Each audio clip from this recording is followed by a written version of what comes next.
Meatballs. There are some foods that you can find in every culture. I've never thought about a duck meatball before. They'll differ, of course, in some ways, but the heart of them remains the same. The final meatball! My name is Beryl, and this show explores how our foods can bring our different cultures together, and this is our meatball episode.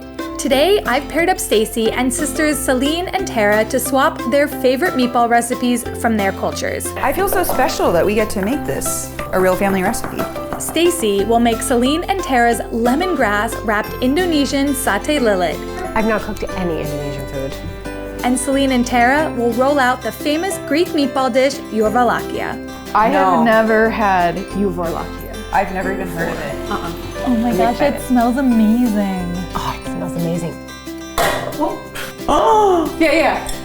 It's a stiff peak! And you didn't have to cut anything. Nope. What a great recipe. Love it. Let's get rolling. Get it? Beryl, I'm very proud of this. I'm proud of you too. Thanks.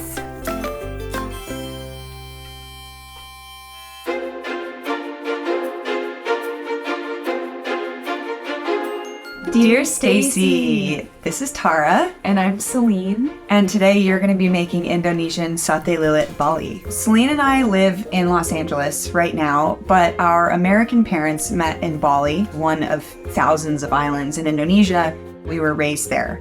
Okay, satay lilit Bali. Here we go. It was the meatball we grew up eating there. I've not cooked any Indonesian food. And I've never been to Bali, and I think that this is a great reason to go. I'm sold on the trip to Bali. First, prepare the spice paste. Okay, I can do that. Smells so good. Satay lilit Bali is a minced meat spiced type of meatball. Quarter teaspoon of kenker powder. Never heard of it before, and I pride myself on knowing such things. It includes bumbu, which is a spice paste blend that all families throughout Indonesia make it and have their unique take on. The protein in the meatball doesn't really matter. Fish, duck, pork, beef, whatever you want. It's fresh, which is kind of interesting for a meatball. It's usually very moist. It's a juicy meat. It's juicy. This one feels special, like a special occasion kind of meatball. Oh, it smells amazing. And you know what? It's the shallots. Oh, I was gonna say it's the fish sauce. I mean, no, yeah, right? And you didn't have to cut anything. Nope. What a great recipe. Love it. I definitely have a couple tips when it comes to making this satay. Tip number 1 is to work quickly. Temperature matters. There's something so calming about watching things sizzle. And the reason I say that is because the warmer your spiced meat gets, the more loose it gets. They also said that I need to work fast. They made me a little bit stressed in a good way, like a healthy, pay attention when you cook stress. But now I kind of get it, given how soft the duck is. And so wrapping it around the lemongrass can be very tricky if it's too slippery. So work quickly. So I'm familiar with lemongrass, but it's been a while. I'm very excited. The thing about lemongrass is the minute you start peeling it, it smells amazing. Like any food from Bali, it takes a lot of effort, and you ideally are kind of making it with your relatives. Okay, time to mold it now. Yes. Okay, I feel nervous. Here we go. Okay. Pretend that it is clay and mold it around the lemongrass the best you can. Beryl, I'm very proud of this. I'm proud of you too. Thanks. Pinch the lower end to the lemongrass to seal it. Yeah, you did it. We could be sitting here gossiping.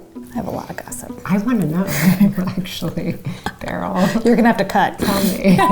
And then pop it right back in the fridge after you form them so that they firm up. Oh my God. That's a good sauce. Sweet, spicy, salty, I feel like people sour. mix all of these ingredients trying to achieve balance that we got from just 3 ingredients. That's good. Oh yeah. Tip number 2 is to deep fry this satay. Let's get going. Let's get frying. Traditionally, the satay is grilled on top of charcoal, but we decided on a whim to deep fry them instead. I'm a little bit nervous that I overcooked some. It's a meatball. I know, but we want to retain that juiciness. Okay, Stacy, we hope you enjoy this as much as we do. We hope it inspires you. Maybe one day you'll take a trip to Bali. Good luck. Good tips. Love, Celine and Tara. Bye. It's almost too beautiful to eat, except it's not, except I'm gonna eat it. It looks so good. I've been waiting to try it. Oh my God. It's very unexpected. The texture of the duck, it really blends. It doesn't have a ground meat texture, which is what I associate with a meatball.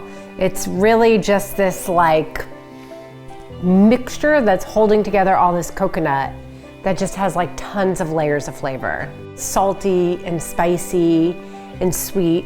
So today I used ground duck for the first time. I used Kensur powder for the first time. And candle nuts, I didn't even know those existed. Oh, it is generally very toxic when ingested in large quantities raw. Oh my God, this feels so exciting. Wait, now I'm like, Okay, wait a minute. Candle nuts. oh, here it is. Its toxicity gives a pleasing A pleasing nutty almond-like flavor. Well, why wouldn't I just use almonds and not poison myself? because it's not as exciting. You're right, it's not at all. Will we live now to see the end of this recipe? Stay tuned. Oh! I just got a bite that had like a strong lemongrass flavor. Every bite feels like it has something different to offer. It's delicious. I've eaten food from all over the world. I've traveled a bunch. This is really, truly unlike anything I've eaten before. And that's exciting. It's like much sweeter than I thought. Whoa. Isn't it crazy? I've never had anything that tastes like this in my life. And we've been making this show for a while now. It's so good. The coconut is so surprising, and Yeah. the spice with it is amazing.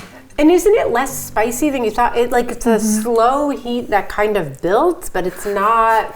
I feel like I'm just smiling. This is delicious. This It's was so such a good. great experience. Celine, Tara, thank you. Thank you.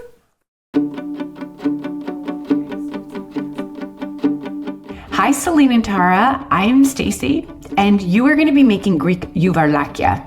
Youvarlakia are Greek-style meatballs. What makes youvarlakia different is two things. One is that they have rice in them. The other is that they are served in an egg lemon sauce, avgo lemano. You might have heard of that before. We've got issues on this side here. Oh my God. Here we go. Here we go. I will be the sacrificial lamb Okay, with the onion. so you'll grate. I'll grate the onion. How about I mince some herbs? Okay. Okay. We'll start with that. Cool. Okie dokie. This is a dish that my great-grandmother used to make for me. I grew up in the United States, in New Jersey, but both of my parents are from Greece. Oh boy. Is it coming? Yeah. I'm being vulnerable right now. Your eyes are. Yeah. I'm sensitive. My grandmother was constantly cooking Greek food, including this dish, which really reminds me of her. For me, as a Greek American, I think of this as a home-style dish, especially in the winter, and I just love it so much. Peeled and kept intact by the stem. So yeah, leave the bud. Stacy, did I do it right? Every time I take a bite, I think about being in Greece. Although I will say it's not something that you'll always find on a menu in Greece or even in Greek American restaurants. For me, I very much think about it as a Greek home cooking dish. This is so pretty. It's really beautiful. Look how yum yum. Some people might find it strange to put raw rice into a meatball mixture, but you want to make the meatballs golf ball sized. Golf ball size, I think. Golf ball she size, said? we should yield Okay. 18 to 20. Ta-da! Cheese. Cheers. And then they're going to cook in water that I remember my grandmother flavoring with a bay leaf and some lemon peel. So that's how I do it too. And if you make them the right size and you have a good broth going, the rice is going to cook through. So they're kind of hefty, but at the same time tender because we're boiling them. And the flavor really does come from that avgolemono sauce. It can be a little bit difficult to make this because you're working with egg and you don't want the egg to break. Okay, so now we're gonna separate the eggs.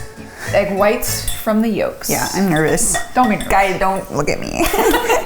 So first, you're gonna whisk the egg whites into hard peaks, set those aside. I would say use a hand mixer so that it's easier than a whisk. It's really hard to get stiff peaks with just a hand whisk. I mean, unless you're super strong.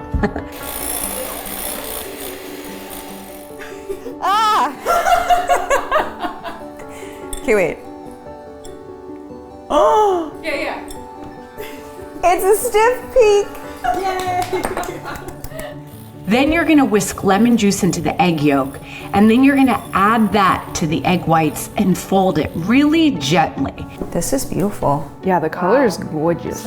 Then comes the tricky part. So what you wanna do is you wanna ladle the sauce out and into the bowl with the egg mixture that you've been working so hard on in tiny little steady drizzles. Also, I like this whisk. Wait, what were we saying? The final meatball. And then when your avgolemono sauce has been brought up to temperature and now it's really warm, like almost hot, then you pour it into the hot broth and the temperatures are the same, so the egg isn't gonna break. You stir it in and there you go. You've got an avgolemono sauce. Like I said, this recipe is inspired by things I remember from my grandmother's recipe, but it is my own and I really hope you like it. Love, Stacy. Yay. Yay! All right. It looks so good. Cheers. I'm gonna go for this one. Ooh. Wow. It's so lemony, I love it. It's very flavorful. Mm-hmm. Very acidic. And the lemon sauce is very soft. Mm-hmm. I can still feel the texture of the rice in it, which is really nice. And it makes it like more creamy. Yes. Yeah. And keeps it light. I think we were most nervous about getting the, what is it? Avgolemono. Avgolemono. Avgolemono sauce. Yeah. I had never stiffened egg white peaks before, so that was new for me. You're just trying to get the air in it. Yes. Oh, I see. Bigger bubbles. Oh, wow. You did a great job. Thank you. It was fun. It was really fun. Yeah, that part was really riveting. It's such an honor to get to try this, family heirloom, really. Mm-hmm.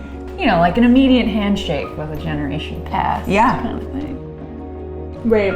Yeah, totally. This is my flavor. It is sour. Yeah. And the meatball actually has such good texture. Yeah. With the sauce that's so creamy. I can't believe how creamy this got. I know. It's changed. This is surprising. Stacy, love this. I hope you enjoyed this episode of Pan Pals. Let me know in the comments if there is a special meatball dish from your country that we should all know about. And if you like home cooking, you should check out the latest season of The Great American Recipe.